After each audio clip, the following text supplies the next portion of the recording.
Ազգային ժողովի դահլիճում իմ ելույթը մեծ արձագանքներ առաջացրեց եւ դրա համար ես փորձեմ փոխլրացնել ասացներս եւ Արմկոմեդին էլ բավականին նպաստեց նրան, որ շատ տարածվի իմ ելույթը,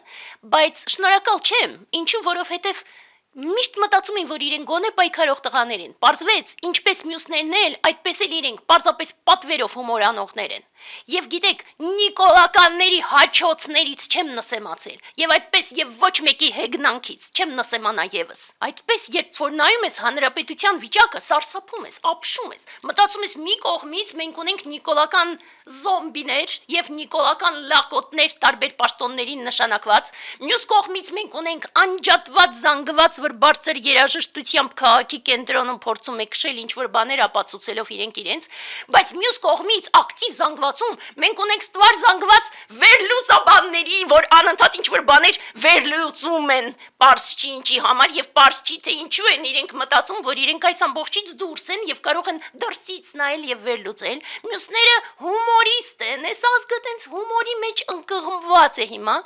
եւ միայն այն մյուս զանգվածն է շատ փոքր, որ մեր նման փորձում են գոնե պայքարել եւ ստվար զանգված մարդկանց, ովքեր սարսափած են Նիկոլի դավաճանությունից, բայց նաեւ հիասթափված են ընդդիմության պասիվությունից։ Ես պայքարում եմ ազգիս համար, ես պայքարում եմ հայրենիքիս համար եւ պայքարում եմ հանուն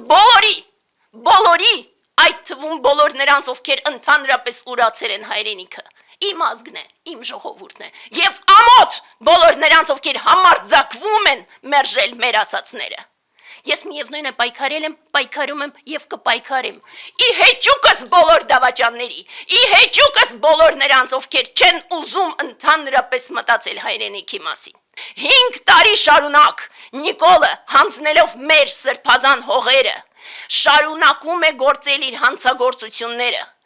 Բոլորը շարունակում են լռել։ Դուք տեսեք, լռեցինք ժամանակին ինքը շարունակեց հանձնել եւ հանձնեց Սյունիքից մի ստվար զանգված հողերի, Վայոց ձորի, Տաուշի եւ շարունակում է հանձնել եւ դեռ ավելին, ինքը պղծում է մեր բոլոր սրբությունները, ինքը պղծում է Արարատը, որ մշտապես բիբլիական Արարատը մեր սրտերում մշտապես արկա է մեր գլխի վրա մշտապես։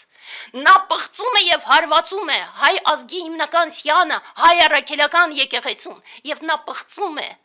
Եղեռնի մեր տխուր հիշատակը, մեր սուրբ զոհերին, սուրբ նահատակներին, որ մշտապես մեր սրտում են եւ որոնց հիշողությունը մենք պիտի պահենք եւ ի վերջո պատասխան պահանջենք բոլորից։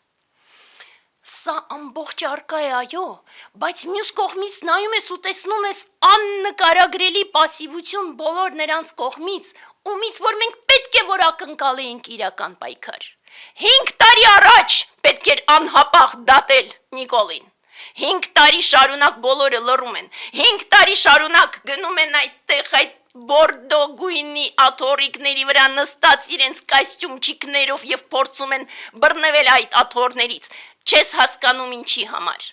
Այդ ամբողջը սարսափելի, հիրավի սարսափելի, բայց հիմա նայում ես ու տեսնում ես, որ նայեք, փոխարեն իրենք պայքարեն հիմա իմպիչմենտի մասին են խոսում, ես կողմ եմ իմպիչմենտի, միանշանակ, բայց այդ իմպիչմենտը 5 տարի առաջ պիտի արվեր, չարվեց 5 տարի առաջ, 4 տարի առաջ արվեր, երբ որ ինքը ջերմուկի հողերը սկսեց հանձնել, այդ ժամանակ պիտի արվեր, այդպես շարունակ, ես դաժե չգիտեմ, որ օրինակը բերեմ,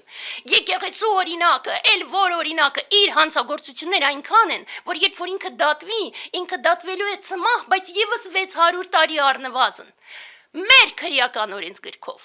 ես կողմ եմ օրենքի, ես շարժվում եմ օրենքով, ոչ թե որովհետև վախենում եմ մյուսների պես, այլ որովհետև հարգանք ունեմ մեր օրենքի հանդեպ, որովհետև դա մեր հանրապետության օրենքներն են։ Մյուսները դա միգուցե չեն հասկանում, բայց նայում ես, տեսնում ես իրենց վախը, իրենց պասիվությունը, դա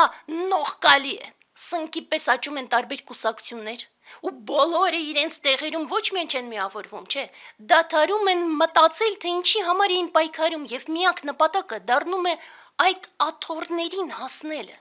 Դա էլ ավելի զարհուրելի է, ու չգիտես արդեն ինչից ես ավելի շատ զզվում, ու գիտեք այդ ամբողջը նման է այն առակին վիշապի մասին, որ պետք է գնալ ու հաղթել վիշապին, բայց ով որ գնում է արդեն դադարում է մտածել, որ ինքը պայքարում է չարիքի դեմ, այլ արդեն միայն մտածում է նրա մասին, որ ինքը հաղթի եւ դառնա հերոս։ Դադարեք մտածել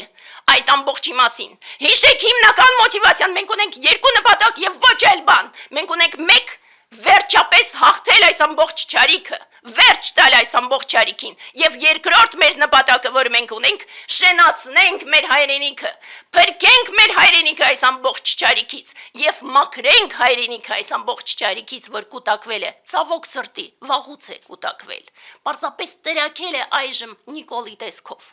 Եվ Նիկոլը այժմ մարմնավորում է այն ամբողջ չարիքը, որ մեզանում ցավոք սրտի այո արկա է։ Բայց ցանկացած ժամանակ նայեք, հենց սկսում ես պայքարել, բայց նաև հենց սկսում ես ցույց տալ նաև ընդդիմության սխալները, միանգամից հարձակվում են մեր վրա եւ սկսում են մեզ անվանել նիկոլական, абսուրդ, 5 տարի շարունակ եւ ոչ մի վայրկյան մենք չենք լռել եւ ոչ մի վայրկյան չենք դադարել պայքարել Նիկոլի դեմ, դուք մեզ անվանում եք նիկոլական, գողսիրտը դող հենց դուք եք նիկոլական, ինչու, որովհետեւ գնում եք իրենց հետ մի դահլիճում նստում եք, իրենք ձեր հասցեին ինչ ասես ասում, իսկ ձեր միակ վճռական քայլը դա ջերի շիշ նետելն էր իրենց ուղղությամբ, հենց դուք եք նիկոլական ըստ այդմ, դուք եք, որ իրենց հետ եք միասին, ու այսպես ջղայնանում եմ, ինչ-որ բաներ եմ փորձում ասել, բայց մյուս կողմից անընդհատ մտածում եմ, սիրտը, ձեր սիրտը չի ցավում,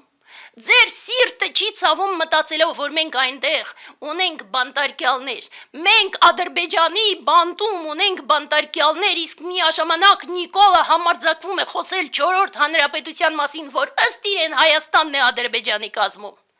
Ձեր սիրտը չի ցավում, դուք չեք ամաչում ձեր նախնիների առաջ, դուք որ գնում եք գերեզմաններ եւ ծաղիկներ եք դնում ձեր հարազատների գերեզմաններին, դուք չեք մտածում, որ դուք իրենց հիշողությունը բղծում եք ձեր լռությամբ,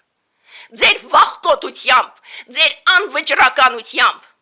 Ես սարսափում եմ այս ամբողջից, ու մյուս կողմից էլ մեկը գալիս են տարբեր շերտներից մեկը գալիս են ասում են, բայց ստացվում է, որ դու Նիկոլի ջրաղացին ջուր ես լցնում, ես քաղաքական գործիչ չեմ ուզում լինել եւ հանգստացեք, չեմ պատրաստվում լինել, եւ